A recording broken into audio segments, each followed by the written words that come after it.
So once again, welcome everyone. So shall I start the session, ma'am? Yes, sir. Yes. So welcome everyone for the second session on electric motor design and considerations for electric hybrid vehicles. So yeah, I think the first session on components and the components would have given you a clear understanding on each and every component present in the electric vehicle side. And yeah, that is applicable for especially the passenger vehicles and trucks and buses and two-wheelers, three-wheelers. Yes, they don't have most of the high voltage components, and basically they will have the components like motor, battery, inverter, all these things, but they will not, most probably the components in two-wheeler, they will not come under high voltage system. But there are many exceptions. Some of the manufacturers, they have even models with 60 volt, more than 60 volt TC category as well, right? So keeping in that mind, so the one which so now today, second session, we are going to talk about the motor, which is a very important component in the electric vehicle system. And its design definitely affects the performance of the electric vehicle at many in many views if you look at it.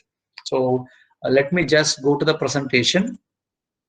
So how we are going to take this session today is not just looking at different motor and all these things. Instead, I want it more interesting, so that what I have done is I have taken some case studies.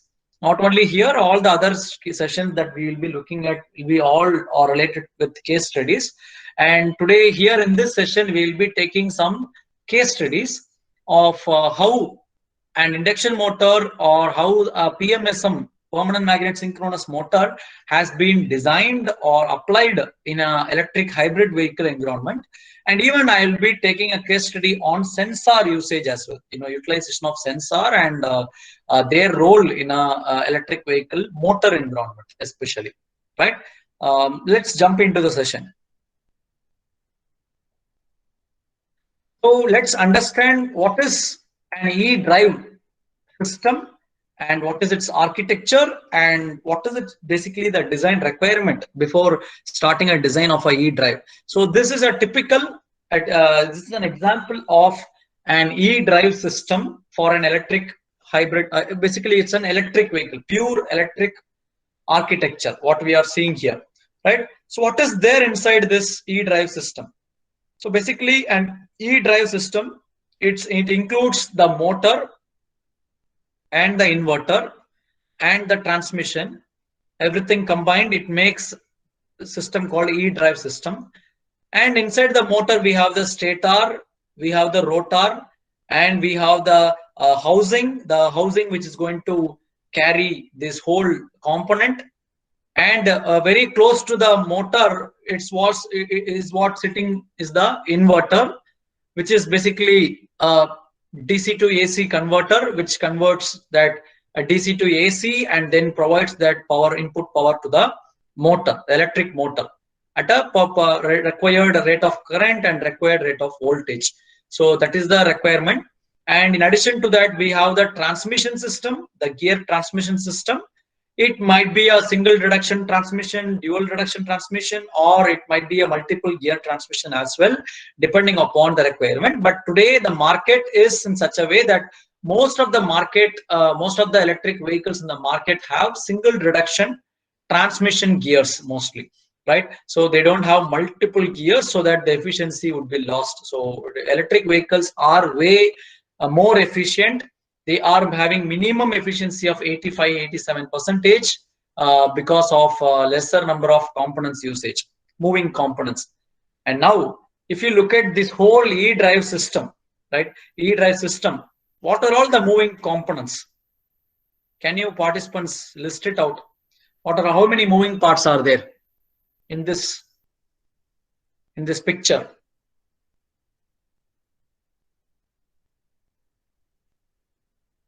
Which are all the moving parts?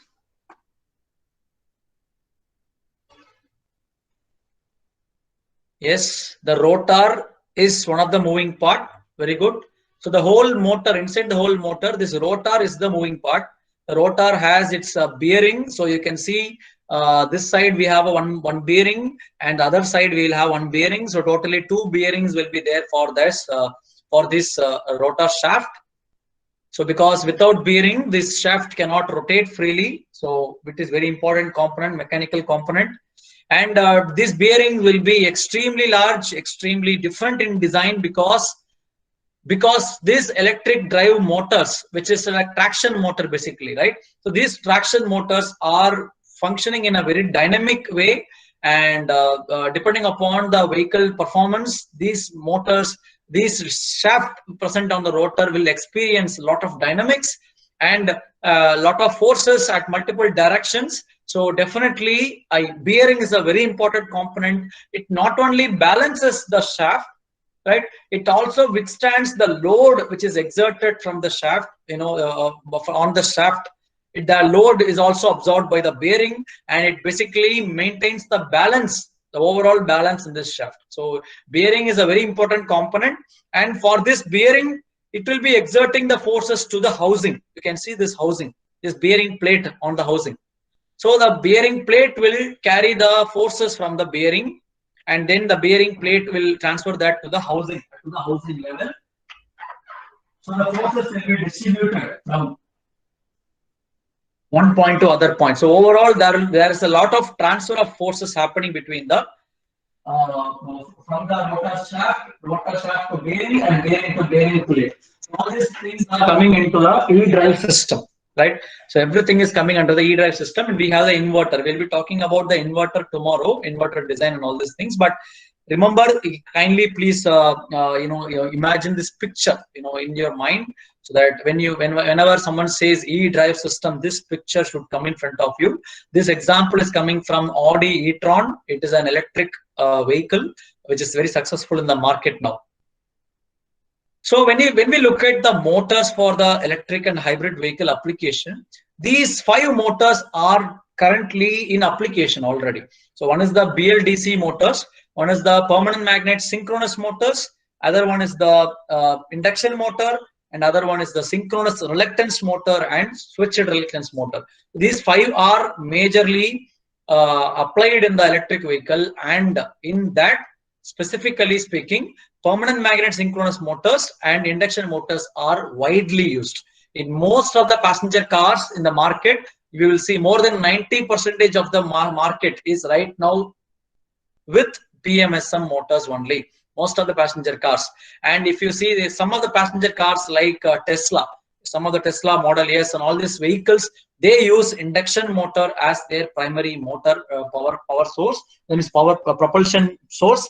And then additionally, we have the other motors, BLDC, which is specifically used in low power market. Whenever we have a requirement below 10 kilowatt, right, or 7 kilowatt or 10 kilowatt, in that way, BLDC motors are preferably used, especially in the 2-wheeler and 3-wheeler category, right? And on the in special cases, in for example, Tesla model, in the new model, Tesla models, they have applied synchronous reluctance motor. Basically, it is a permanent magnet assisted synchronous reluctance motor, which was used in the new Tesla models. So what they have done is, the front wheel they have mounted induction motor, rear wheel they have mounted the synchronous reluctance motor. So initial acceleration will be provided by induction motor, and after the vehicle starts accelerating, after it starts moving, then the vehicle will be propelled by this particular motor. So that is how they have done it. And there are many different hybrid vehicles where they have used 2 motors. So do you remember the hybrid vehicle name which I mentioned in the morning session, which used 2 motors? Anyone? You remember the vehicle name? Brand name at least? Yes, obviously, I think I am getting the answer.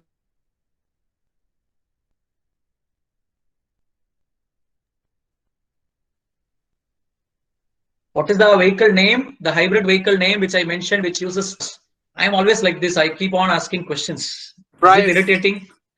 Toyota Prius.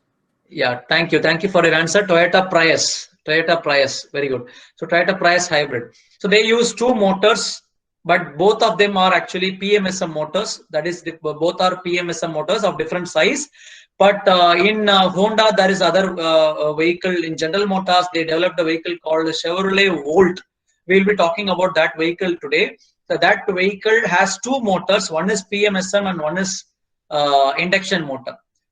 So depend upon, it's a strategical decision whether they go for both same motor, both different motor. Depending upon the performance requirements, they might select different motors, right, of different size or same size as well. So let us take the first case study. The first case study is from Nissan Leaf.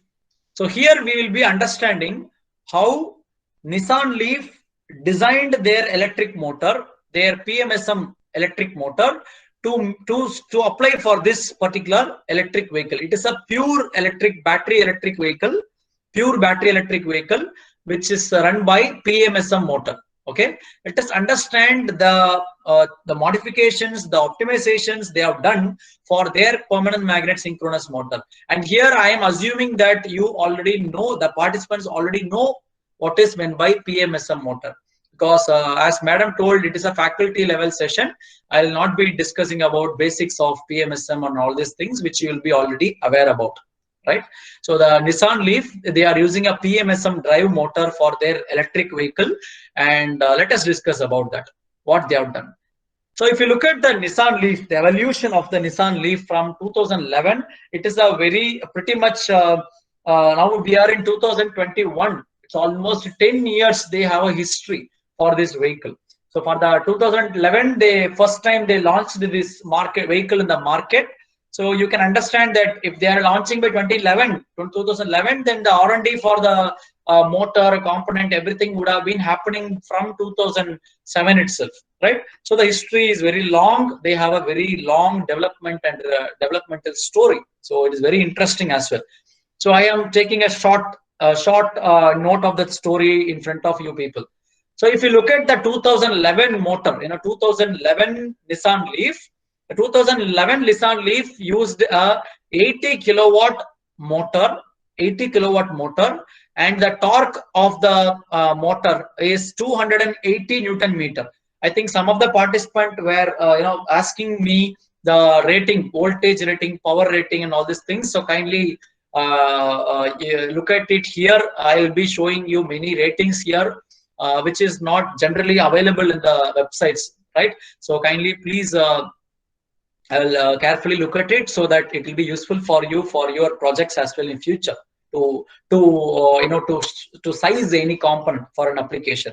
So you can see that a typical electric car uses around the 80 kilowatt of electric motor, PMSM motor, and the torque, the motor maximum torque is 280 Newton meter max torque. So these are all max values, right? The normal rated value will be close to 50 kilowatt, right? The maximum power, maximum torque is like 280 Newton meter.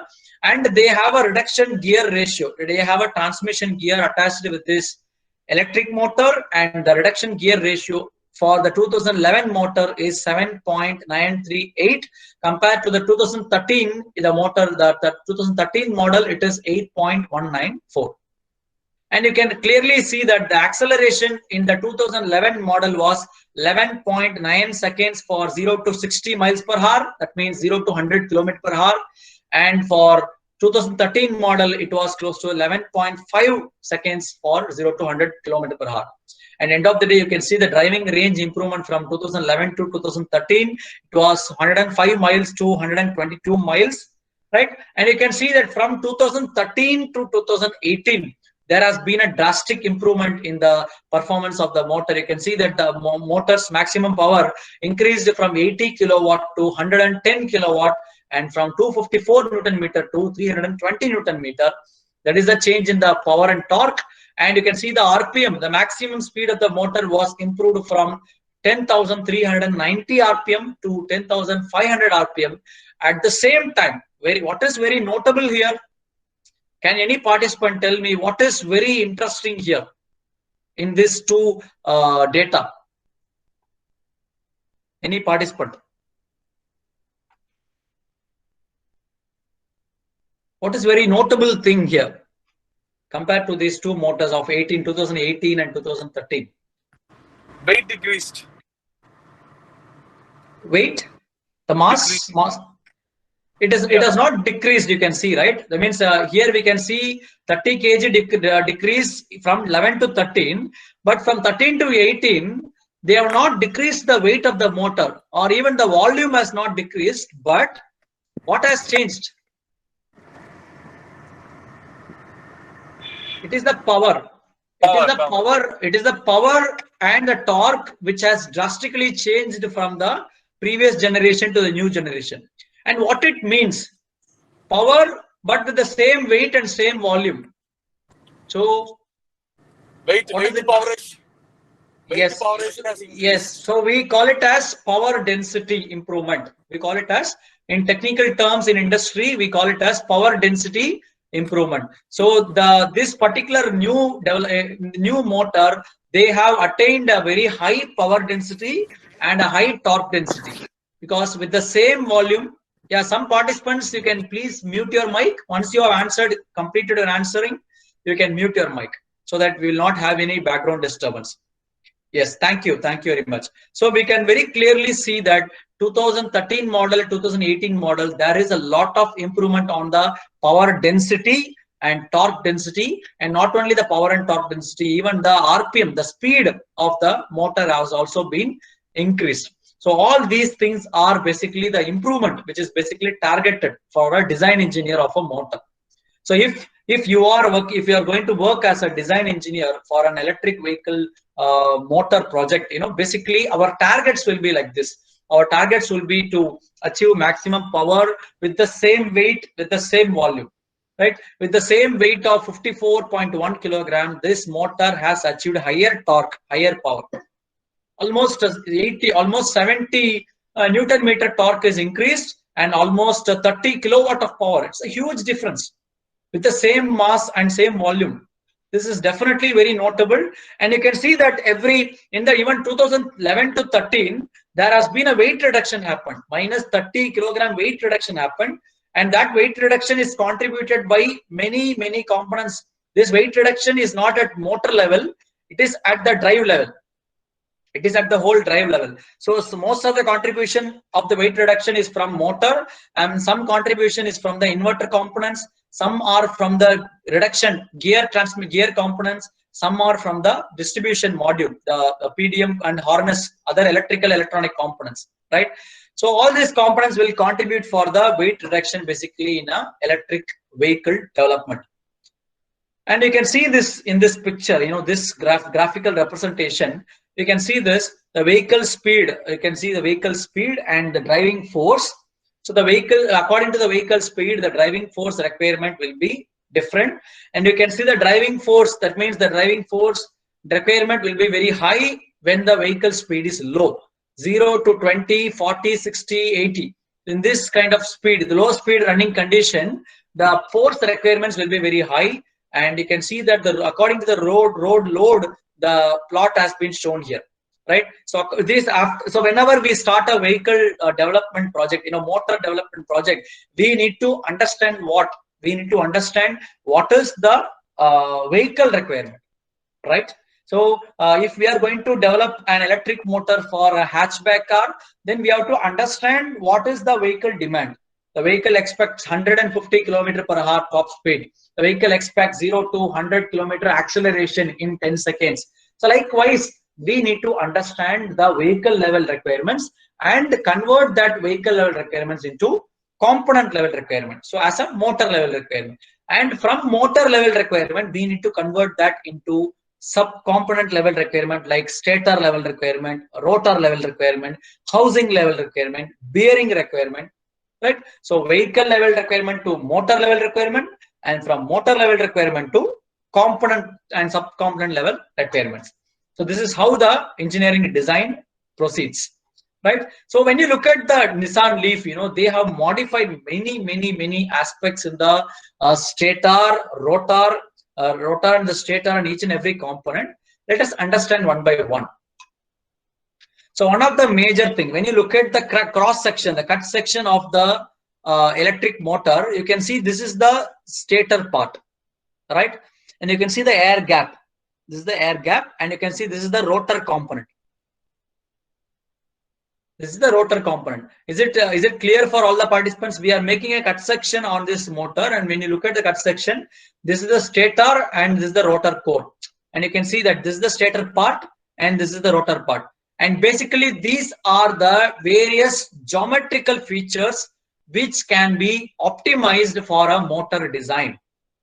I don't know how many people are working on the motor side. Anyone here working on motor and motor related design changes?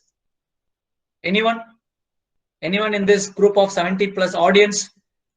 Anyone here working closely with motor or motor related design changes or anything like that?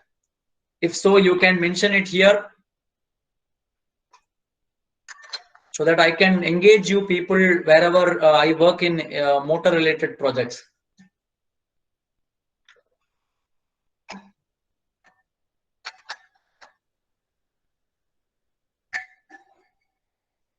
So you might be working in a motor sizing project or motor selection, motor sizing, motor simulation, anything, right? So that is related to that. So basically these are all various geometrical features which can be optimized to improve the performance of an electric motor. Say number of turns in the winding, the amount of tooth width provided on the stator, and the amount of back yoke width provided in the stator, and the amount of open slot width available in the stator.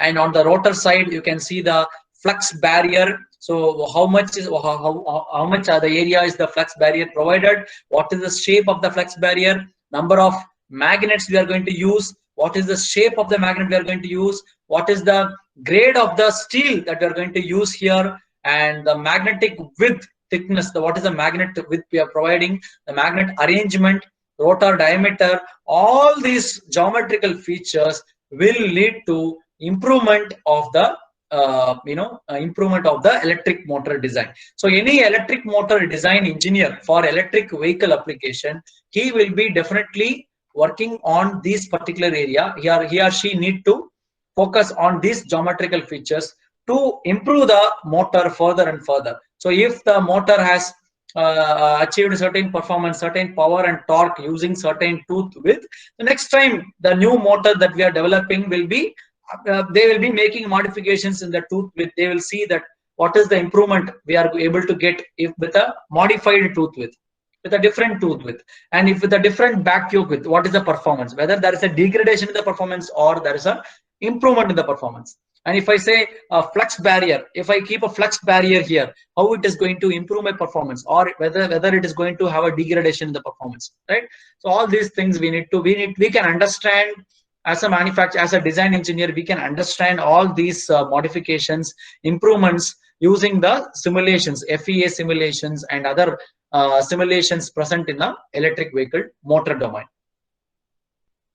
And when you look at the Nissan, Nissan Leaf, Nissan Leaf has made multiple changes on their motor design. Especially one of the very important change they have done is the magnet arrangement.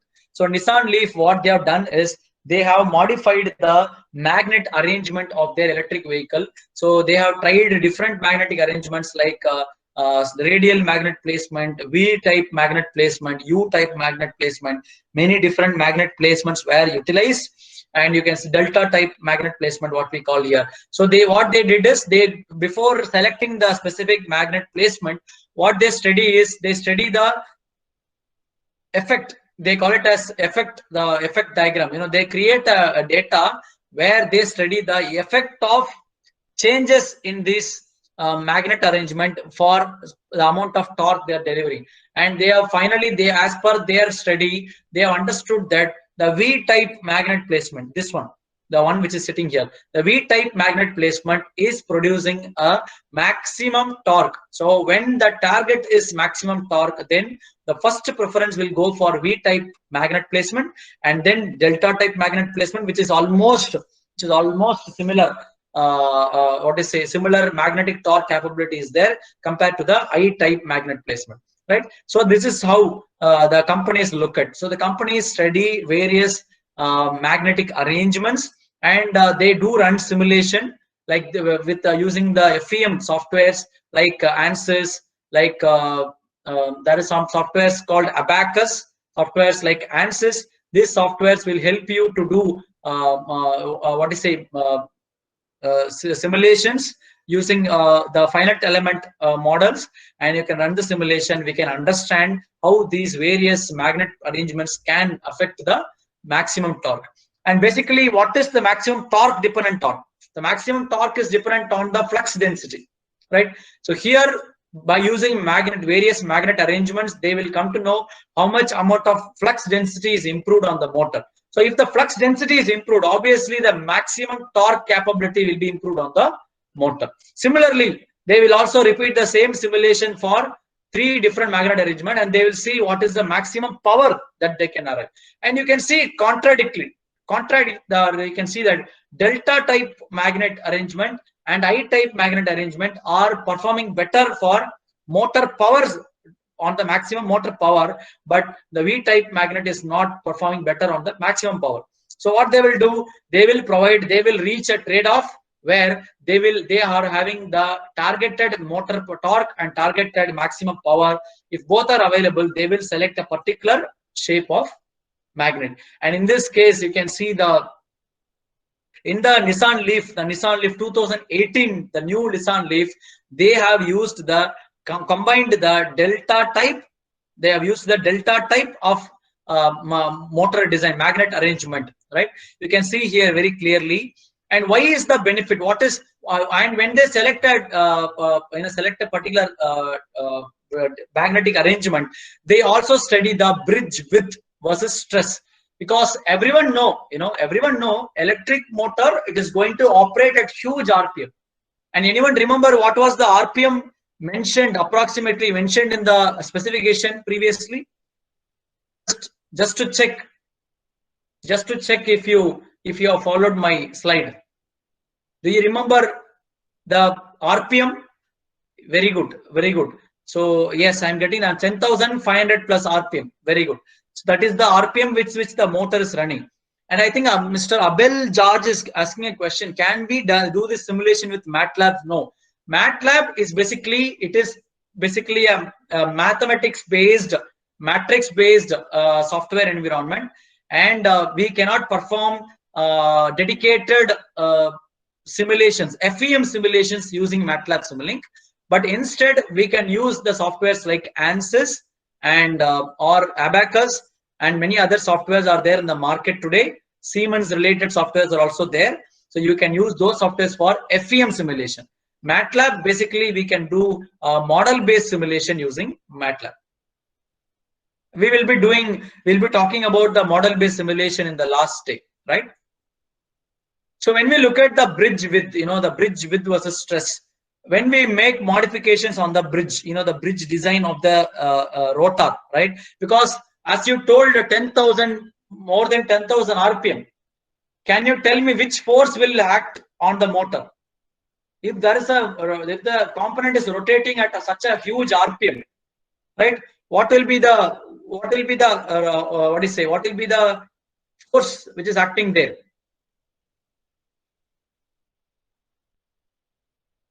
Yes, very good. Centrifugal force.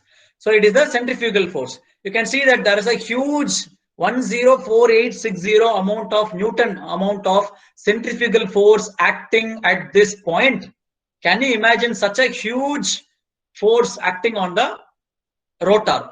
So when the rotor rotates at such a huge RPM, there is a huge centrifugal force acting on this rotor part, and this is going to create a lot of stress, right? And this stress depends upon the angle. It is also affected by the angle at which the bridge is being created, right? So this angle is to be noted, and what they've done is they are running simulations with different angle, 20 degree, 30 degree, 40 degree of angles on this particular bridge width area. Let me zoom this. You can see this stator. This is basically the rotor part. It means nothing but this section. This is the rotor. This is the actual rotor. and this is the width what we are seeing. Here we are taking a cut section of this area. That is what we are seeing it in this slide. Right? You can see this when we look at the magnitude of the stress when the motor is operating at more than 10,000 RPM. It is close to 100,000 Newton. 100,000 Newton. That is constituting a large load on the rotor part. So definitely the material that we are making, we are selecting for this application, the electrical steel material. It is a special grade material. We call it as 35A300. 35A300 grade electrical steel. If any mechanical engineers, are there any mechanical engineers present here? Any mechanical engineers or material science engineers? If so, just type it yes in the chat box. If there are any mechanical engineers or material science, production related engineers, let me know that so that accordingly I will take it forward. So we can clearly understand a lot of forces acting on this rotor part as per their RPM. And similarly, other factors, flux barrier width, because you see that on the rotor, we have the, this is the flux barrier basically. So that means let me show the picture here once again. So on the rotor, you can see when you zoom it, there is a flux barrier present here in this zone. Right, this flux barrier also can affect the performance of the electric vehicle, electric motor.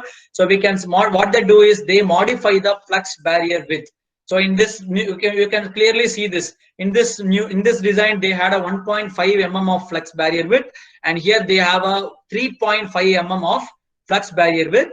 And when we modify the flux barrier, let us see the difference.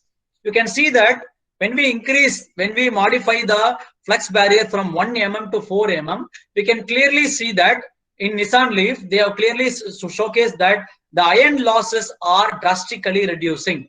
So what it means, for a higher barrier width, flux barrier width in the electric motor, the iron losses, the overall I square losses are getting reduced. Overall losses are getting reduced, and at the same time, the torque performance of the motor is also varying. It is not constant for all flux barrier width. So for 1.5 width, the max torque is different, and for 2 to 3 mm width, the torque is different, and for 3.5 mm, the torque is different. So the the maximum torque ability is there in this range 2 to 3.5 range, and the maximum loss reduction is happening at 3.5 mm of flux barrier width. That is why Nissan selected 3.5 mm of flux barrier for their electric motor rotor design. Right? Similarly, the magnets. So initially they were using single magnet. Initially they were using single magnet in the 2011 motor. And in 2018, 15 and 18 motor, right, they have used the segmented magnet technology. And you can see segmented magnet means what? It is splitted. The magnet, instead of a single piece, splitted into multiple pieces. And what is the benefit of placing a segmented magnet in an electric motor of electric vehicle?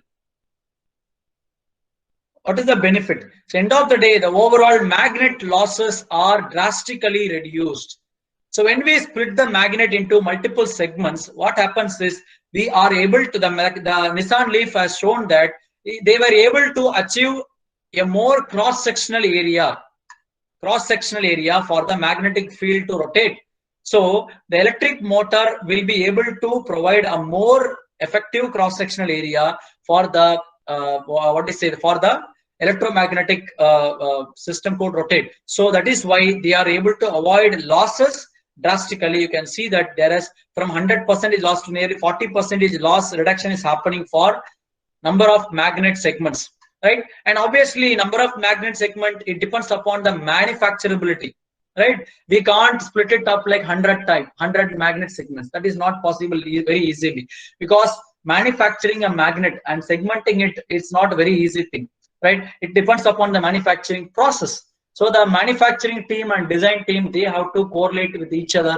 They have to understand whether it is possible to segment. So they will say, the manufacturing team will say maximum 22 segments is possible from our side right now, as of now. So they will select a certain magnet segment, right? And they will do the simulation. They will do the simulation for this as well, for using the FEM software.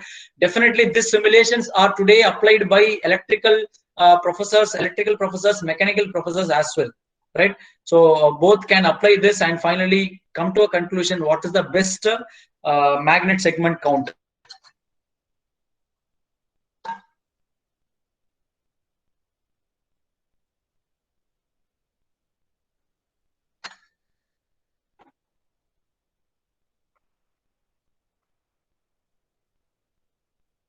And basically in the industry, what they do is called as sensitivity analysis.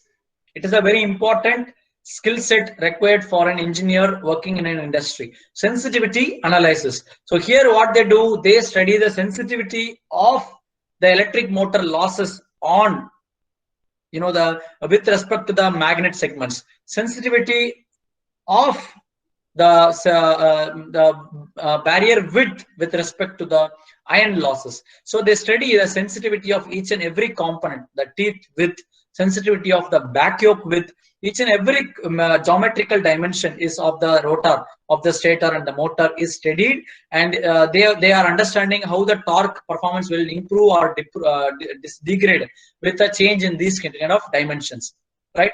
And similarly, these are all similarly stator level dimensions, right? You can see in this from 2011 to 2013 and 2013 to 2018, there has been a lot of weight reduction being done on the stator component of Nissan Leaf electric motor. The torque density is significantly increased by increasing the width of the teeth and back yoke. That is what they're mentioning. At the same time, the total thickness of the iron core, which was used in the stator of the electric motor, has been reduced from 150 mm to 140 mm, nearly 10 mm thickness, close to 1 centimeter. 1 centimeter thickness means it's a very big thing for a design engineer perspective. From a design engineer perspective, 1 centimeter thickness reduction achieved for the same performance means it is a big achievement. It's a very big achievement. And optimization of the stator magnetic circuit shape, improvements of the remanence. Remanence, it is one of the property of the magnet used in the electric motor. So improvement on all these factors resulting from reduced use of dysprosium. It is the magnet material used in the motor, for the magnet, which is permanent magnet used in the electric motor.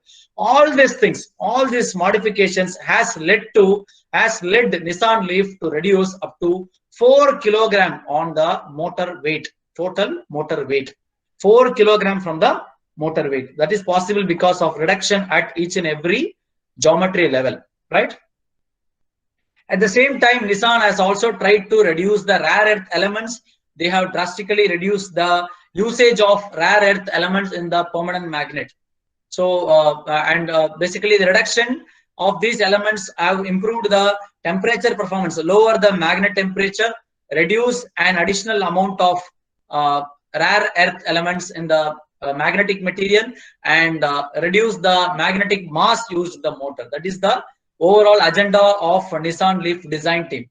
And lower in the magnetic temperature. How they have lowered the magnet temperature? What is the methodology they have implemented? The groove reduces the electromagnetic excitation forces, and that is the main cause for the high frequency noise radiation. What is the groove? Where is that coming from? If you remember this picture, the picture which I've shown you in the beginning, this one. So you can see this rotor. This rotor is basically having certain groove, right? Or let me take one more picture. That will be.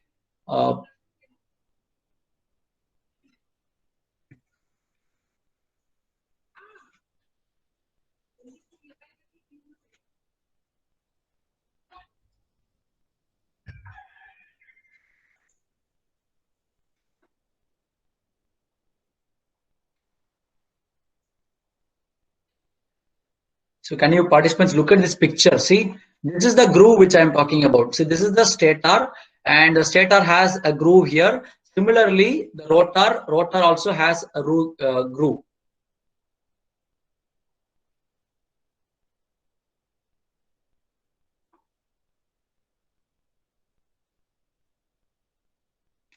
So these grooves, on the rotor side, they contribute for the performance of the electric motor drastically. And you can see here, let me show the picture. Yes. So with the groove, with groove design, how much will be the losses? Without groove design, how much will be the losses? The company, the Nissan, they studied this difference between the groove design without and with groove design on the rotor and the stator, and they understood what is the heat resist. That means overall copper losses, what is the mechanical losses, stator iron losses, rotor iron losses. Everything were measured, and they are very clearly understanding that with groove, if they have a groove design on the rotor component, they are having a reduced number of losses. Similarly, each and everything, the magnet temperature, everything has an influence or influenced by the physical dimensions on the electric motor, stator or the rotor. And similarly, in 2011, Nissan Leaf, they used a lot of permanent magnet. They were using neodymium ferrous boron based and dysprosium based permanent magnets. But 2011, the magnet consumption was very high, and 2013 they implemented the grain boundary, that means diffusion technology. Because of this material science technology, they improved the magnet usage, reduced the magnet usage by 40% in their 2013 model. And you can see in 2018 model, 70% of magnet usage was drastically reduced. It is a huge improvement, right? 70% of the magnet has been reduced. Why they have to reduce? Because this magnet is using rare earth materials, which is very costly. So obviously they have to use that means they have to try to use as much as lesser magnet as possible. So that is the agenda. That is the purpose. Nissan implemented the diffusion technology for their for their magnets, and they reduce the magnet usage. And by reducing the magnet usage, what they have done is, for overall the losses has been reduced on the battery, right? Overall cost of the motor on the motor. So overall cost of the motor was also been reduced because as I told, magnets are way costlier, right? So that is a very important aspect, you can see. So these are all any questions from the participants here, here. Any questions from the participants? Any questions that you have till here on this? Is all the different geometrical level changes that a design engineer will make for an EV motor, for an electric motor that is used in an electric vehicle application. Is there any question here? Sir. Yes, tell me, sir. Tell me. Is there any comparison based on the vintage losses? Like while rotation, okay, mechanical losses is there, no? Yes, sir. So is there any study based on that? Yeah, they do perform that. I have another case study coming up with that, with some information on the windings and other related insulation related losses and all. I'll show that, sir. Yes. No, I'm asking. Why I'm asking is when we use some PMSM kind of machines. Yes. So that is projector type magnets are using in some. Yes. Some types. So yes. that projection may cause some of the vintage losses. So projection in the sense you are telling surface magnets, sir? Yes. Okay. So right now in EV industry, they are not preferring surface magnets, sir, actually. I think I would have shown you in the picture itself. Whatever you're seeing, this one actually initially, so this is actually surface magnet. It's not surface magnet basically. It is just below the surface. Can you see this, sir? Okay. Yeah. So because of that, at the same time, when we make a design like this, one more challenge is there. So when we make a design like this, you can see very thin layer is there between the magnet and this surface. So what will be the challenge here is the material that we are going to select here, the electrical steel material that we are going to select, that should be having enough strength in such a way that it can withstand the forces, because obviously when we keep this magnet directly on the surface, that is not very there are so many losses, as you mentioned, and it is not only losses, it also limits the top speed of the motor, the peak RPM of the motor. So when we place the magnet on the surface, we cannot go more than 8,000 RPM. So that is a drawback on the electric motor. So today, most of the 99% of the electric vehicle companies, they don't have the surface mounted magnets. They either have the magnets placed inside the stator component or below the surface. And accordingly, the material selection for the steel everything, the simulation will be done to ensure that there will be no deformation happening at higher RPM. Correct. Why I am asking is because nowadays people are hesitating to use permanent magnets. Yes. So that is why the switched reluctance machines are come up. Yes, sir. Yes. So But still, it is all in developmental stage, sir. In practical application, if you see, still now PMSM and induction motor, these two are widely applied, 99%. Only exceptional cases they are using induction motor, and very exceptionally they are using synchronous reluctance motor. Switched reluctance motor, it's very exceptional. They are very rarely using it right now. Yes, I am asking in terms of the research perspective. People are trying to avoid the magnets. Obviously, yes. Obviously, the scope for research is yes. In future, definitely the requirement will be on the switched reluctance and synchronous reluctance motors only.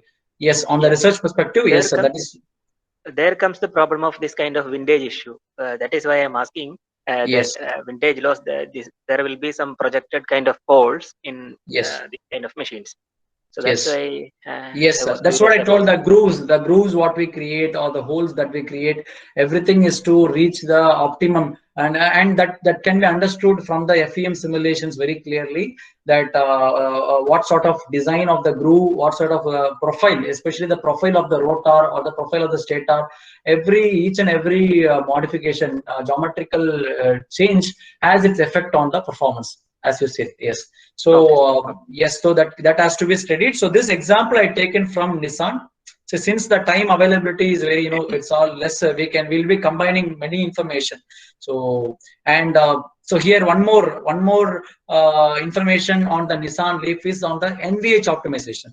So till now we have seen on the losses, how they are avoiding losses using the geometrical modifications on the motor, but how the electric motor optimization is done to improve the NVH performance. So basically, what is NVH? It is the noise, vibration, and harshness factor of the electric motor. And today, as you know, electric motors are definitely not so much sound polluting like IC engine, but we can't say electric motors are silent.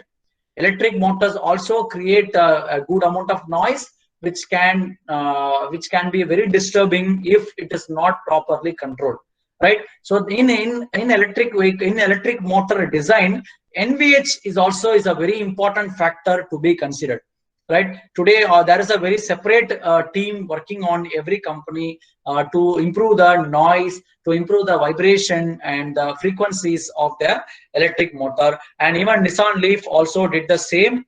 So what they've done, so vibration of the high frequency wave caused by the motor, that is very annoying sometimes. That will be very annoying, and the vibration might enter into the passenger compartment.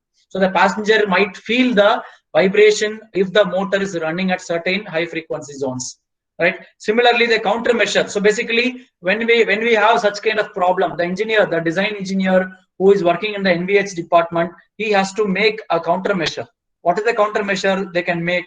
They can suppress the motor electromagnetic excitation force generated from the motor itself to reduce the noise radiation around 6 kilohertz of frequency, right? So to suppress the electromagnetic excitation forces that is exerted there, we can make multiple modifications. To reduce the electromagnetic excitation force, the shape of the motor electromagnetic circuit which generates the torque shall be optimized to achieve the smaller electromagnetic excitation force. At the same time, we cannot compensate for the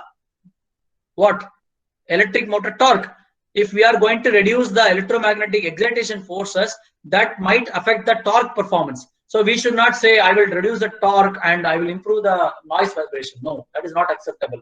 So we should maintain the same torque performance, power performance. At the same time, the design engineer should also reduce the NVH level. That is the challenge behind it, right? So the shape optimization can be on the width of the magnet around the rotor or the periphery shape of the rotor core itself. All these things can have a effect on the NVH performance. You can see here in this picture. So the groove, they have introduced a groove on the rotor side, and this groove along the angle from the d-axis, you can see this groove and its angle has an effect on the amount of NVH they are generating, and the amount of noise they are generating. And you can see that for different groove angle, 16 degrees, 7 degrees, 17, 18 degree, different angle, groove angle, there is a various variation in the excitation forces, right? The excitation forces. And similarly, the magnetic width also has variations in the excitation forces. And the optimal, so using the same sensitivity analysis, the Nissan team, they have identified the best magnetic width for the best excitation force combination. So that they do, and finally they implement in the physical design of the electric motor. And you can see that from 2011 to 2013 to 2018, the new modifications, right? Many major modifications have happened. Weight reduction, everything led to change in the noise NVH performance, right? You can see the frequency, the operational frequency from 1000 hertz to 8000 hertz or 8 kilohertz. You can see different operating frequencies. These are all the different radiation levels you can see. So from 2011, and this is like 2000. This is like after integration. So this overall NVH improvement is not only because of the motor. It is also coming from the. It is also influenced by other factors as well. So when you look at the motor is fitted with the gearbox, with the inverter, all the gearbox, transmission, everything. So each and every component is connected physically, right? Since they are physically connected, each and every component has influence on the overall NVH performance, right? So overall, you can see that the weight reduction also has the variation effect on the NVH performance.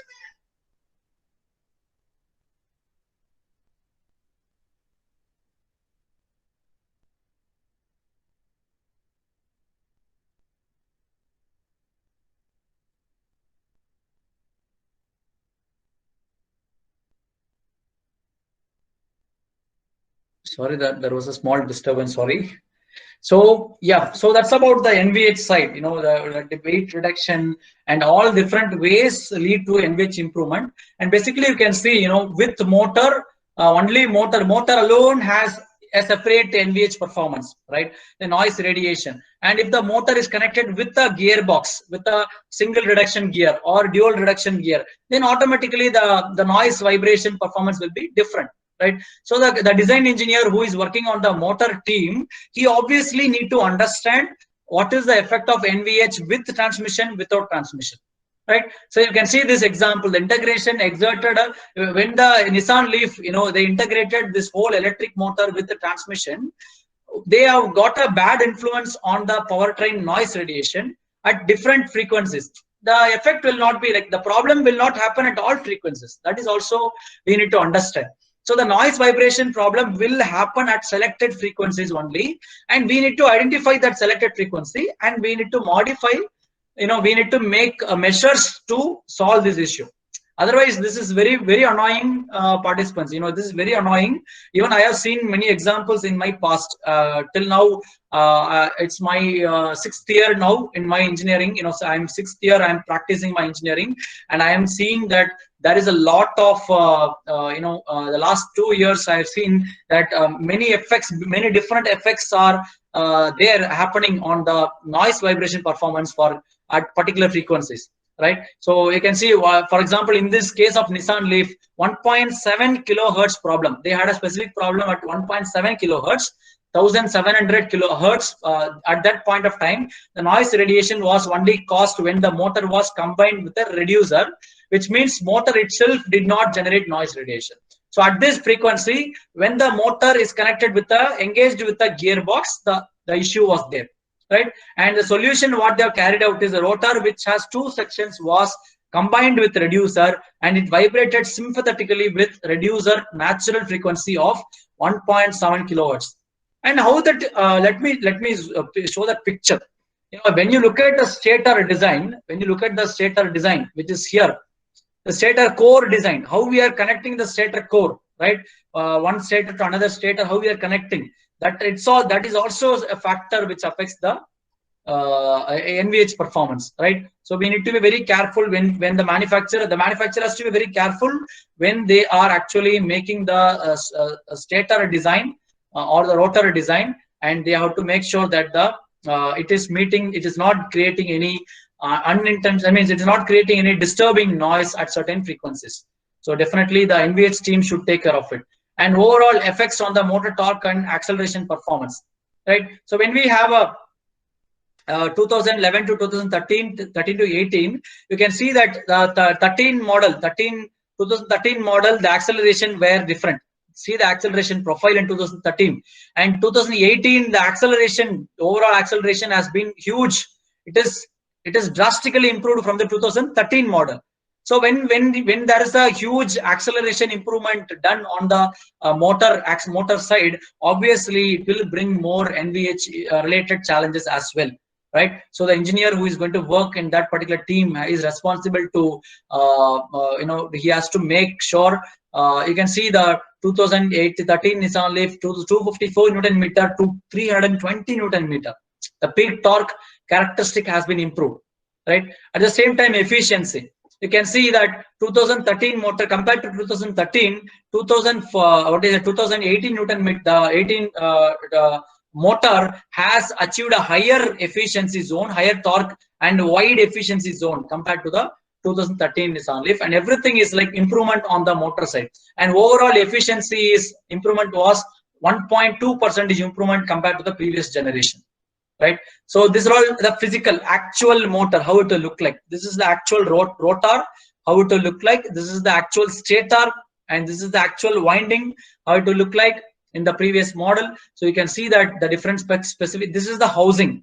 Basically, the housing is made up of aluminum, stator, and the rotor. All this made up of electrical steel, basically, right? And the conductors are basically either copper or even aluminum conductors are also reduced in some cases to reduce the weight of the electric motor. So all these are best example for electric motor design and consideration. And in case of and is there any specific question here on the NVH side? So I think you would have got understanding that it is very clear that NVH has its own it is its own challenges.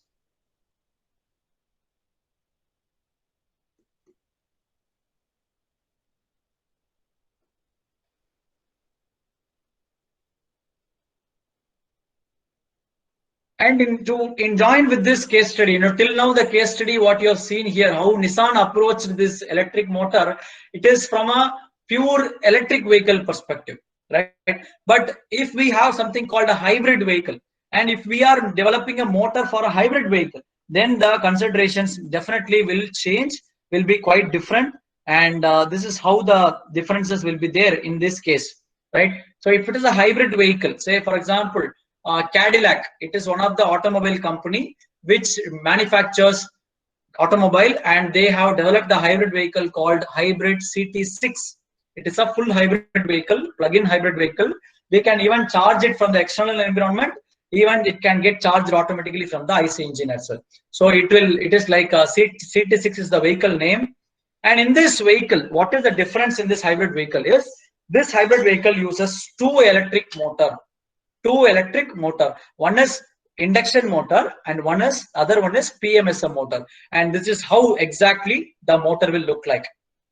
What is the key thing that you are noticing here in these pictures? Any participants, can you tell me? This is induction motor and this is PMSM motor, but something is almost similar. Anyone can you notice that?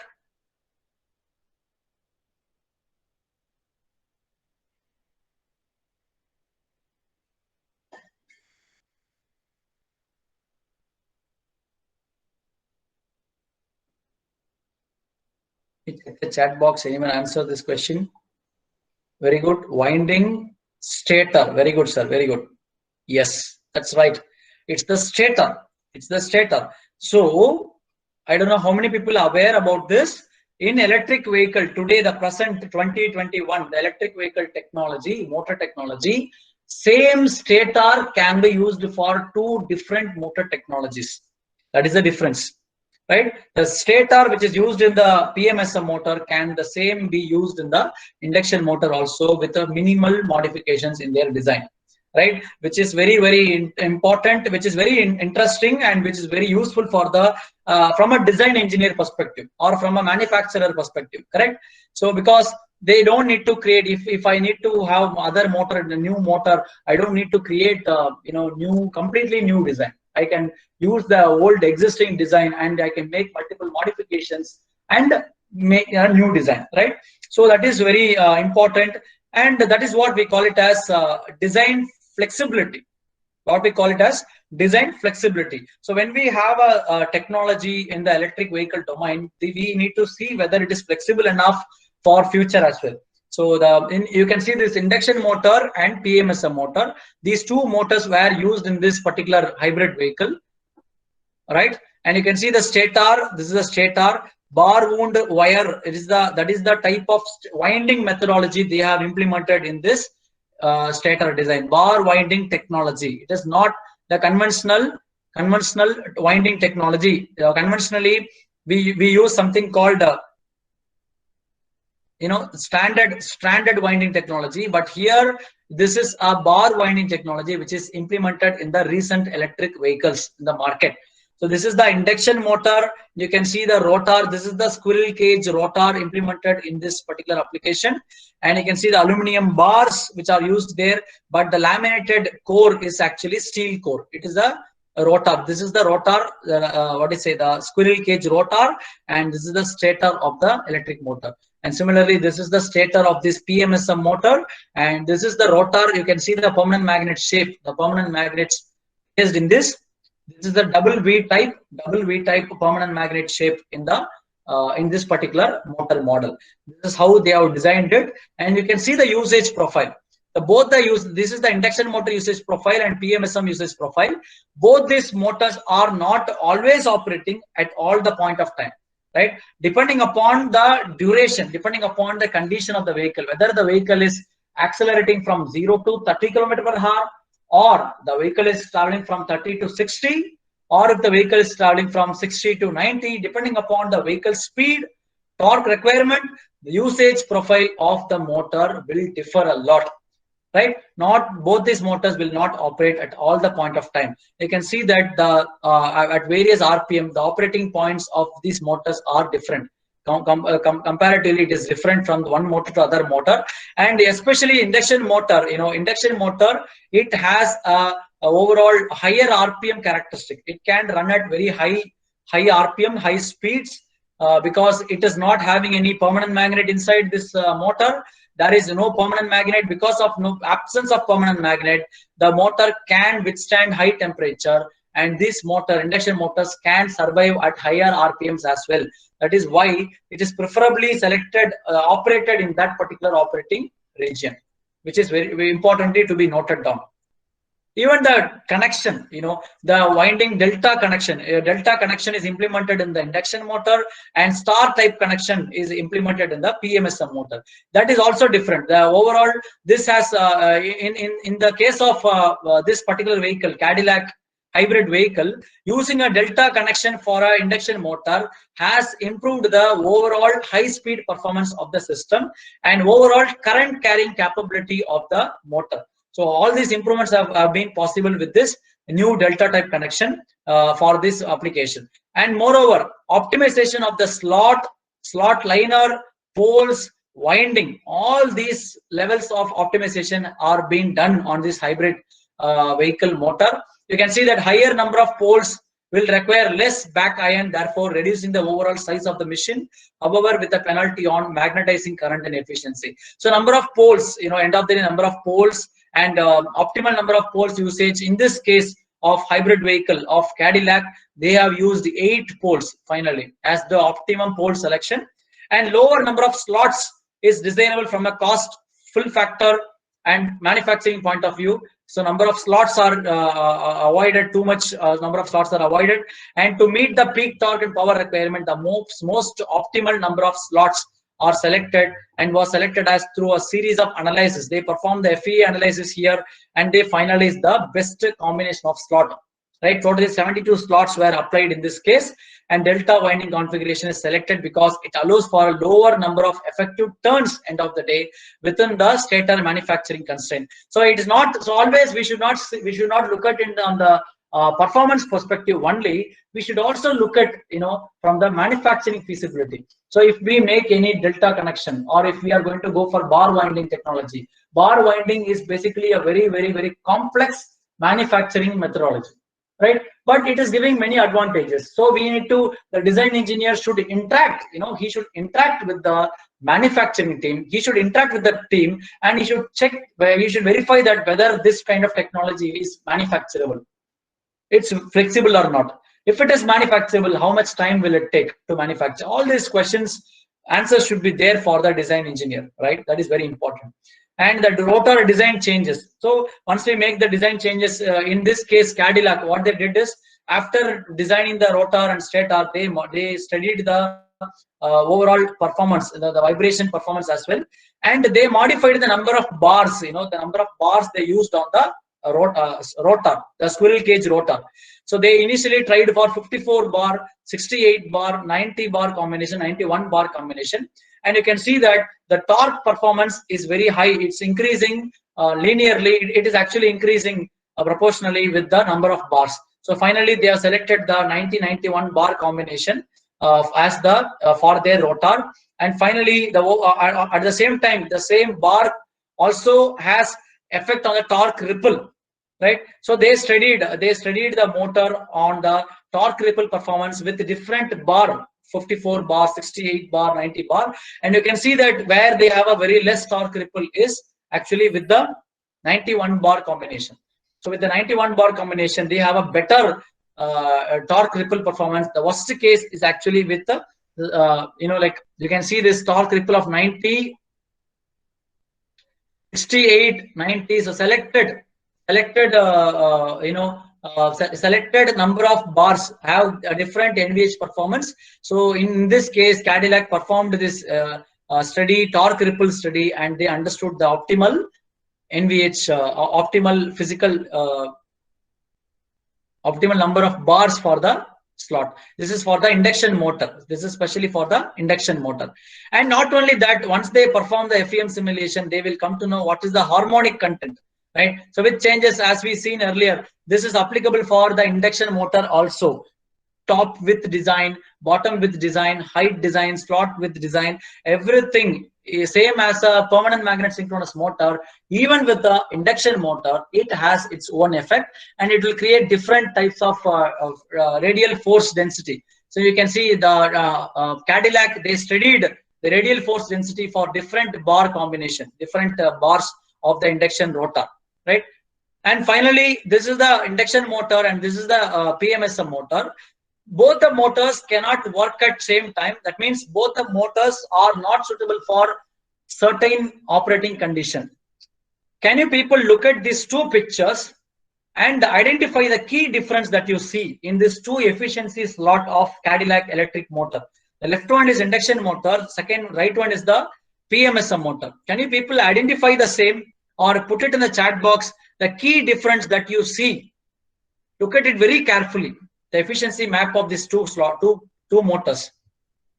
Look at it very carefully. Can you people identify the key changes? Kindly drop it in the chat box.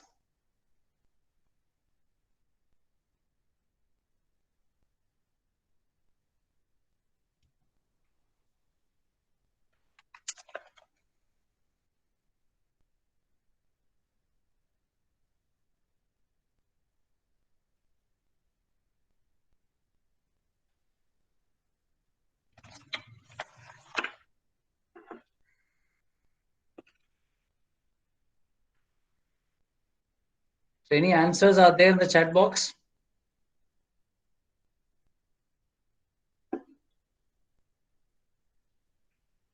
No, it is not a no load RPM, sir. It is the operating condition itself. It is itself with the load only. This RPM, what is mentioned here, it's actually with the load. Under loaded condition only. Can any participant tell me the key difference that you're seeing between the induction machine and the PMSM machine they are used in this particular vehicle? Look at it very carefully. Let's see how many people find it right.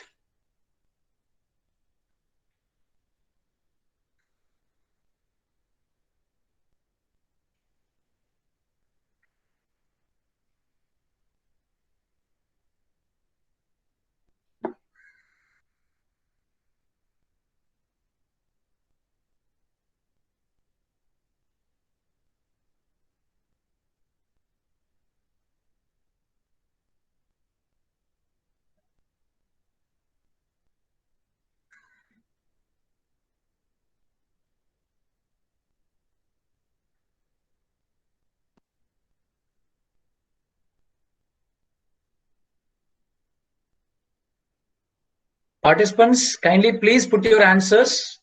I think one answer is there. Induction motor looks more efficient at high torque. Okay. High efficiency at a particular torque. Okay.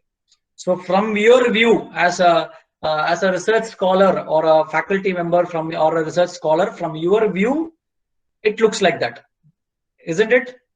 Yes, the PMSM is more efficient between, yes, very good, very good. I think you people are coming very close. Thank you for your answers. Let us look at from design engineer's view. If you look at this motor, motor A, the induction motor, and the motor B, the PMSM motor, if you look at it very carefully, see that the high torque region, the max torque region, peak torque region is extended in a induction motor till 4,500 RPM. Whereas in a PMSM motor of this example, the peak torque is not extended more than 3,500 RPM. Isn't it? Flux weakening region extended, right? That is right. Yes, yes, ma'am. Very good. Yes. So you can see that initially in this condition, this region, this particular region is where we will have a peak acceleration behavior from the vehicle. So by comparing these two motors, which motor do you think will be able to support the acceleration of the vehicle in a better way?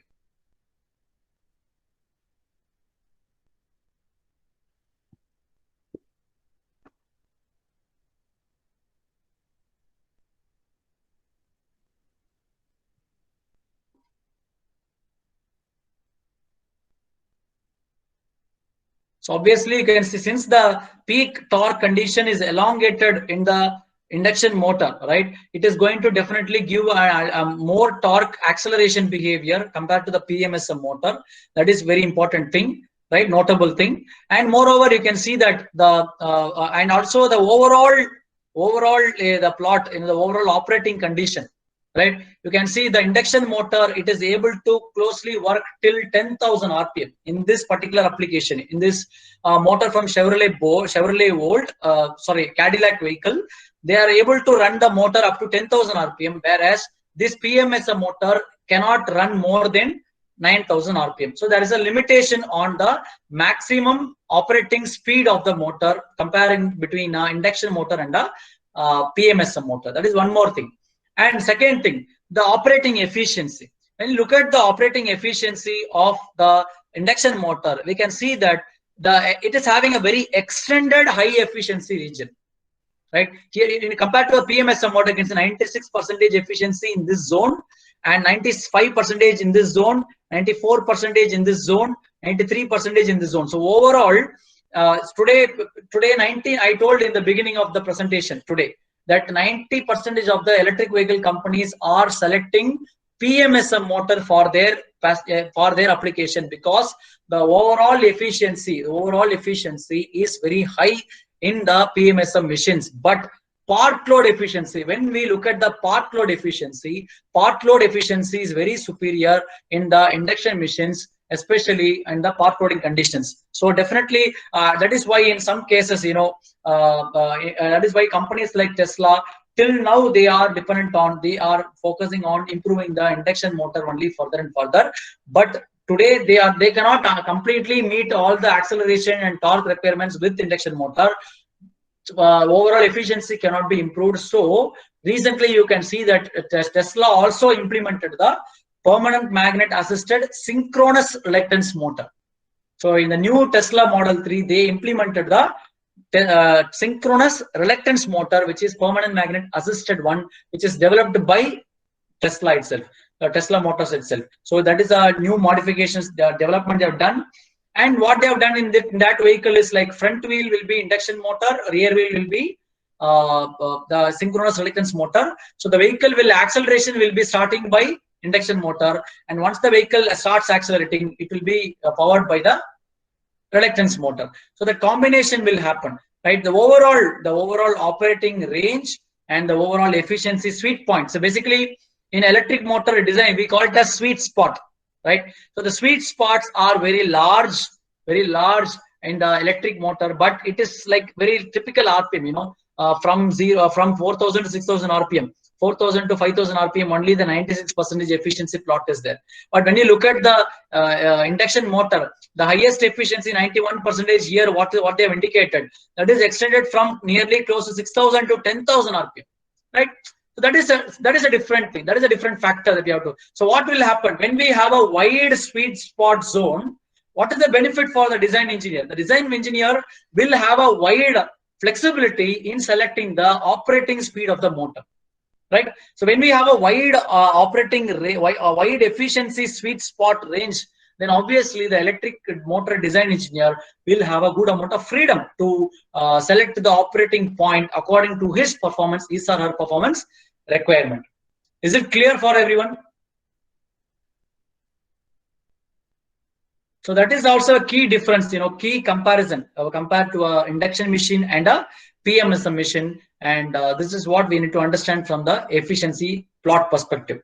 And overall, a torque ripple reduction they have done in this particular Chevrolet Volt vehicle, Cadillac hybrid vehicle. You can see this kind of harmonics they have created on the rotor side, and overall torque ripple reduction has happened at different RPM. Right, the torque reduction, 2% torque reduction, 4.5% torque reduction for 1,500 RPM, and nearly 8% torque reduction at 1,625 RPM. That's what I told. So every operating condition has its own torque ripple. Every operating frequency has its own torque ripple. So we need to modify.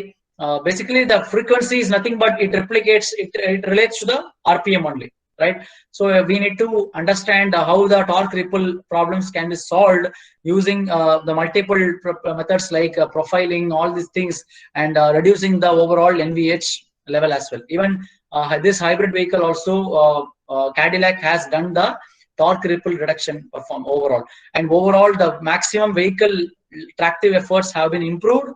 You can see system mass with engine on, system EV mass with engine on. So these two are different. We can see that the overall performance wise, it has been improved on the new extended hybrid vehicle, right? So this is the hybrid Cadillac hybrid vehicle that what we discussed here. It's a induction cum PMSM motor. It doesn't mean that all the companies will use the same combination of induction and PMSM machine. Not like that, right? The different companies will take different approaches. It depends upon their R&D efforts and strategies. So that's all about the motor side. All are just a glimpse of information, whatever I'm showing here.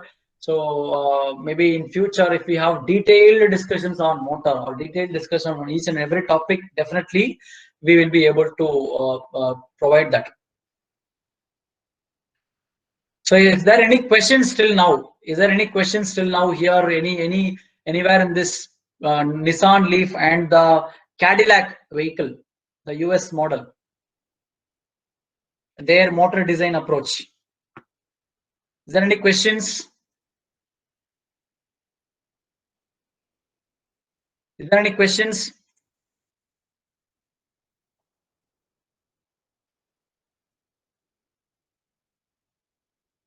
Is there any questions, participants? Feel free to ask your questions if anything. So even if you missed any question, maybe if you missed anything, any questions today, even you can ask the same in tomorrow's session as well. So if there are any questions, kindly let me know. And finally, last, it's nothing but the glimpse. It is going to be a glimpse of the sensor usage. Sensor usage. Because when I say electric motor, people only talk about the electric motor, but the electric motor has its sensors, multiple sensors, and they play a very, very important role here. And especially we are going to talk about the position sensor. So I think you faculties are already aware that the information of the position sensor is unavoidable, is very, very important, determining the overall performance of an electric vehicle.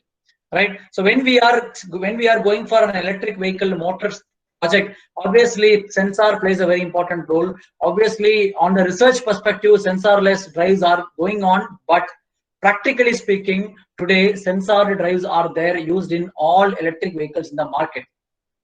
Is it clear for everyone? So what is the selection criteria for a sensor, especially a position sensor of an electric vehicle? So basically, we need to consider the robustness given their critical locations. So as I told in the beginning, the sensor, basically the sensors will be mounted at the end of the motor, basically either this side or the other side, to monitor the rotational speed of the rotor or temperature of the rotor and all these cases. Right. So when we are talking about the sensor, basically we need to understand whether the sensor is designed in such a way whether it is robust enough to withstand any vibration, shock from the motor, and its sensitivity to detect the smallest change. That is very important, right? The accuracy of the sensor to detect the position. If the accuracy of the sensor is not good, obviously the rotor position information will be wrong to the controller, and if the inverter gets the wrong information about the position of the rotor, obviously everything is going to be getting affected. I believe people are very well aware about the sensors, right? So high bandwidth for speed sensing, high speed sensing, because as we told, if an electric motor operates at 3000 RPM, okay, that's not a big issue. But if we are going to make an electric motor going to operate more than 10,000 RPM, so if the motor is going to rotate such a huge RPM, how this sensor is going to monitor at such a huge RPM? Whether the sensor is having such a bandwidth to monitor such a high speed operation. So we need to consider all these factors, and integrated digital output, right, and low noise at the input, array sensors or different axes of sensitivity. So the sensor should be able to be placed at any different places. If I am a sensor manufacturer, I should not say this sensor you should only place at this position. So we should give a flexibility for the motor design engineer so that he can try the sensor placement at different places as per his integration requirements. And temperature and vibration tolerance, it's very important. It's unavoidable, right? The sensors, when we are placing it on the motor vibration, noise, it will affect the sensor. So the design, mounting, location, everything will be should be noted properly and should be designed in a perfect way, right? So today, if we look at the sensor market in India, these are the different position sensing techniques implemented in the electric vehicle segment. One is the inductive type of sensor, one is the resolver type of sensor, other is the optical encoder, resistive potentiometer, Hall effect latch, and magnetic encoder. I am not going to talk about all the sensor today, but the most 99% companies currently, they are using the resolver type of sensor. That is what the picture is shown in the initial slide. This is type of a resolver. So this is basically the resolver type of sensor has its own many positive and negative factors, but each and every sensor has its own pros and cons, right? So selecting a type of sensor for a certain application, it is not a very simple thing. As I mentioned earlier, we need to balance all these factors like accuracy, ability to withstand temperature, ability to withstand EMI radiations, correct? So if you look at the electric motor has a lot of current carrying conductors, right? So the current carrying conductors will radiate a lot of emission. and these emissions might affect the accuracy of the sensors. So the sensor technology that we are selecting for an application should be immune towards this kind of EMI conditions, accuracy, and at the same time the sensors that we are going to use should not consume very huge power from the battery pack, because it is going to be low end power sensing system, right? It should not consume huge amount of power from the system, and it should be able to meet all the functional safety requirements. In automobile, we have something called functional safety ISO 26262. So whatever be the electrical electronic system architecture, its component, it should meet the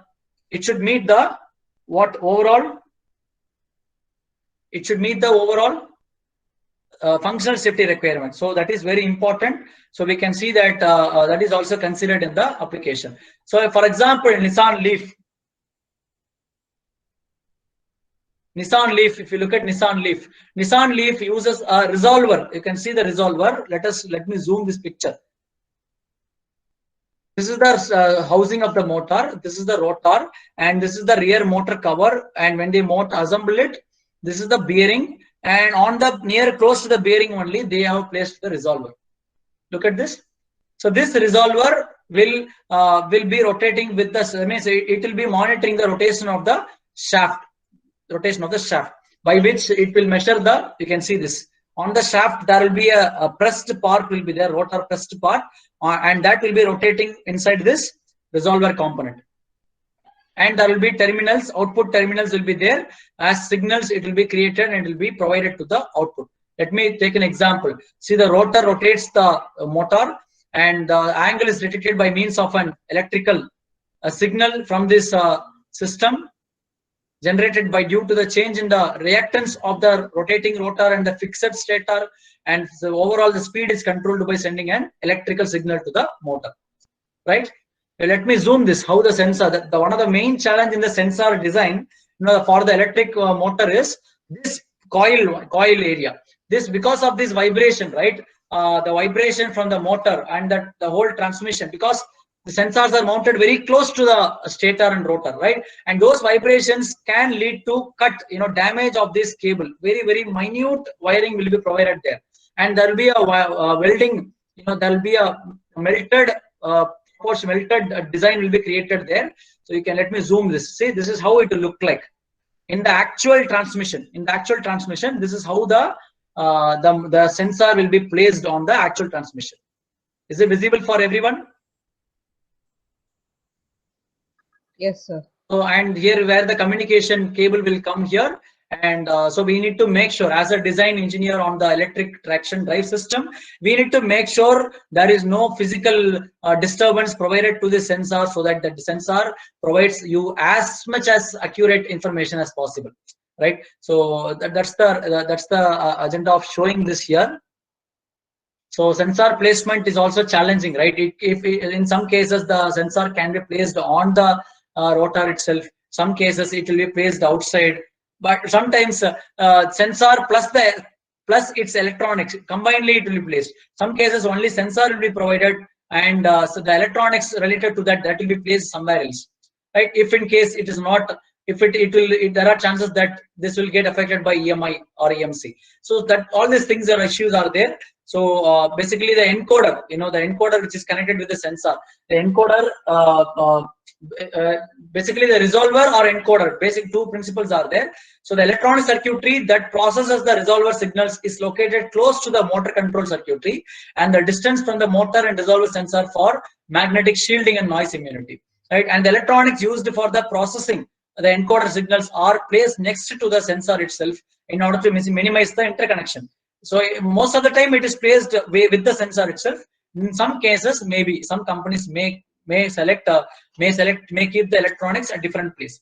What is a very key advantage of resolver? Why 90% companies select resolver compared to other type of sensing system is these resolvers are able to have high temperature withstanding capability. They can provide the proper accurate sensing information up to 125 degrees Celsius, which is a very notable thing.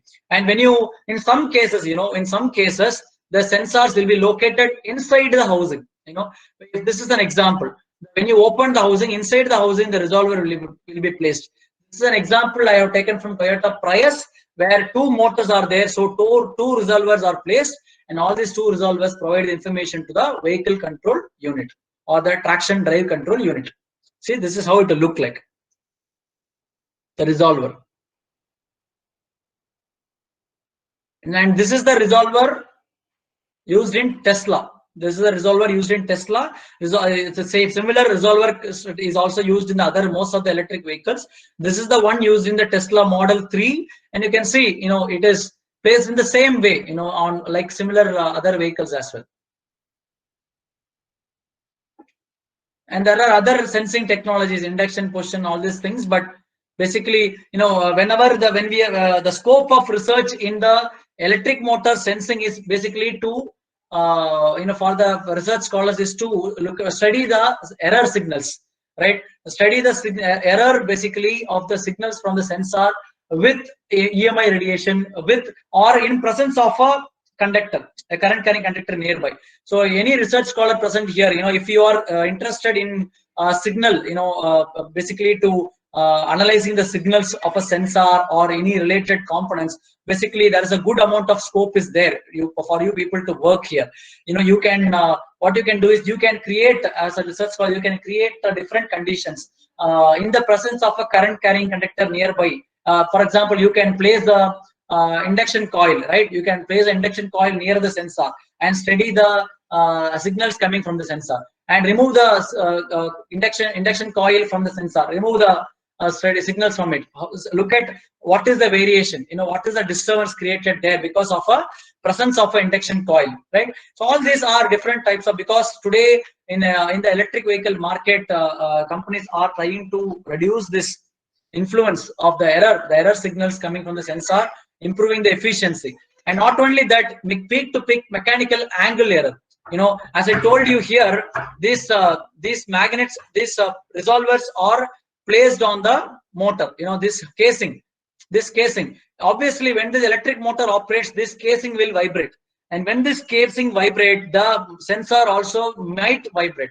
And if it vibrates, mechanically the angle of the sensor will get deviated for small amount of mm. Even that deviation will also lead to error. So such kind of errors also should be studied in the future, right? So to improve, to study, to understand the effect of the sensor angle, this is especially the mechanical engineers, they can do this, mechanical angle.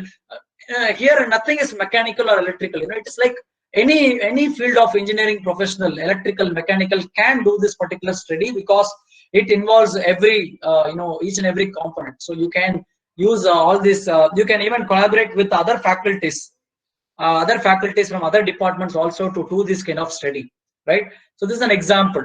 So this is how basically our layout, of the whole sensor layout will be looking like the resolver sensor.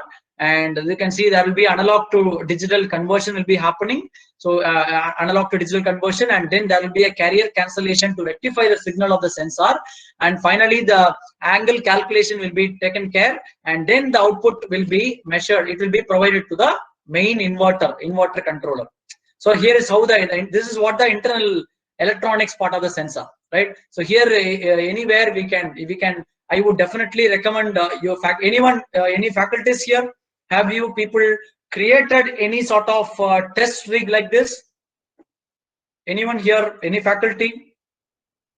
Or have you seen a test rig like this? A test rig like for a sensor? If not, I would strongly recommend. Many times faculties ask me, Prashant, what can I do for my PhD? What sort of setup can I build? I don't have a bigger budget. So what can I build as a setup? These are all small budget test rigs, right? So faculties can develop this kind of purchase a sensor resolver from the market and develop your in-house. You can develop with your faculty and student. We can develop a testing setup for the sensor, right? So definitely that will be very useful for you in the future. So this is how the testing setup will look like. You can combine with the different faculties from other different departments and make it possible. So basically we call it as resolver to digital converter, RDC. So this is an example. So this is something which can help you to understand the motor performance, sensor performance, and its effect on the motor performance. Everything can be understood clearly. Yes. So that's all about the day. So I think people would have got a small understanding on the motor design and the effect of sensor for different EV application, the motor sensing system. Let me just walk you through all. So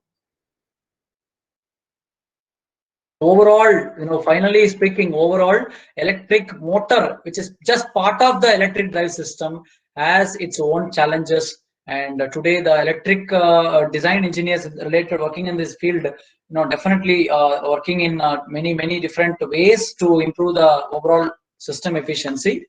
And definitely there is a huge scope for research scholars today. In India, there is the industry and the institute linkage is very poor, and I would other than IITs, there is very poor communication between the industry and institute. I would strongly recommend for taking such initiative, and our company is already having such initiatives happening in other institutes in Kerala and Tamil Nadu as well. So definitely we will take it forward. So any questions related to this today's topic, either the first session or second session, put it in the chat box. Kindly drop your questions in the chat box if any.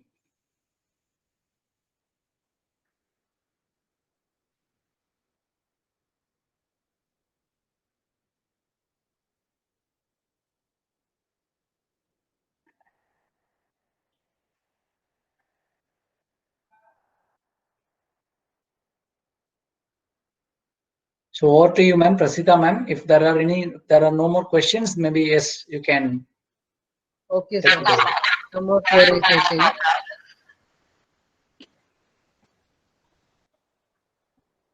So I think we can wind up today, sir. So I think there's a question in the chat box. Yes. I've gone through few studies. Able George. Okay, sir. And is there any question specifically from your side, sir? Okay. So he's asking, is it good for electric vehicle? Yes, sir. Currently already, there is a company called EMF Innovation in Coimbatore. They already have a production level SRM switched reluctance motors for electric vehicle application, but that is only suitable for two-wheeler, three-wheeler application. One of the main drawback is its NVH performance. A switched reluctance motor, they have a very poor NVH performance, because of which they are not right now suitable for passenger car and higher voltage applications. But yes, two-wheeler, three-wheeler, it's already production model, it is already available in the market. So they are already in production level. They are suitable for low-end applications. High-end applications, it will raise a lot of vibration and noise, which already people are trying to reduce. Okay, so he's asking me to type the company name. Let me type it. EMF Innovations. We are having a very close connection with that company. We can, if you want any sort of support, EMF Innovation. Yes, Coimbatore. Yes, it is in Coimbatore.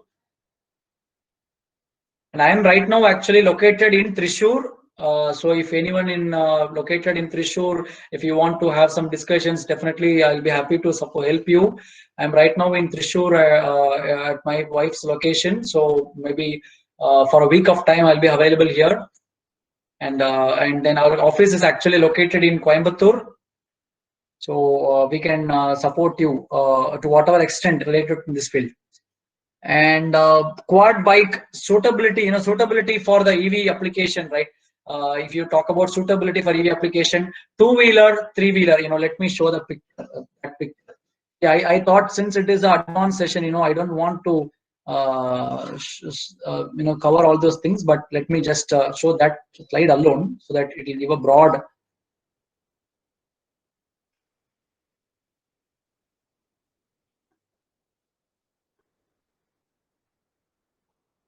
This picture will give you a fantastic, overview of yes.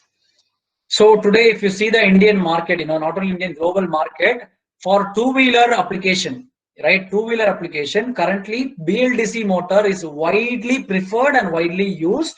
and widely acceptable, which will range from 250 watt till 6 kilowatt. This is the usage, the range of the power of the motor, and it will be of either hub motor or mid-drive motor, and for two-wheeler application. And some two-wheelers, they use PMSM motor. Mostly luxury budget two-wheelers, they use PMSM motor for a very smooth drive, because BLDC motors, they have a little bit more torque ripple compared to this. And in the three-wheeler application and other loader kind of application, they use BLDC or induction motor as the primary contender, and the range will be like, the motor will be mid-drive motor only, using a chain drive or direct drive with a gearbox, they will use it, and the range will be like 3 kilowatt to 10 kilowatt. That will be the power rating. And for passenger car like this, the PMSM motor is the widely preferred one, and the second option is the induction motor, and third option is the synchronous electric motor. And you can see the power rating for a quadricycle, a small car like this, will be 5 kilowatt to 15 kilowatt, and for a passenger car will be 30 kilowatt to 400 kilowatt. That is the maximum available in the market. And for the bus segment, it is like up to 150 to 400 kilowatt, which is there in the bus and truck segment. Preferably induction motor is preferred, but most other companies are also using PMSM motors also. Is it clear? All the participants? Yes. So I think the question is clear.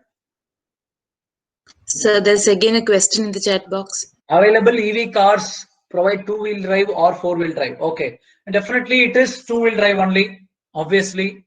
In electric cars, two-wheel drive itself will be more effective compared to a four-wheel drive. It is not electric motors, as per the pictures or what I've shown you, the graph, what I've shown you in the beginning, it is very clear that electric motors they are very superior in terms of torque and power. So you don't need to, you can create a four-wheel drive performance with a two-wheel drive in an electric vehicle. That is advantage actually. And moreover, when you have a four-wheel drive in an electric vehicle, one example is there for four-wheel drive, that is Audi e-tron. In that case, it is like two motors will be there. Even Tesla Model S, they have one motor in the front, one motor in the rear. It's a four-wheel drive vehicle. Yes, it is there in the market. Both are available in the market, but most of the vehicles will be two-wheel drive only. Example of a Tata Nexon in India, Tata Nexon, it is a two-wheel drive. Morris Garage, MG ZS EV, it is a two-wheel drive. So in Indian market, most vehicles will be two-wheel drive only generally.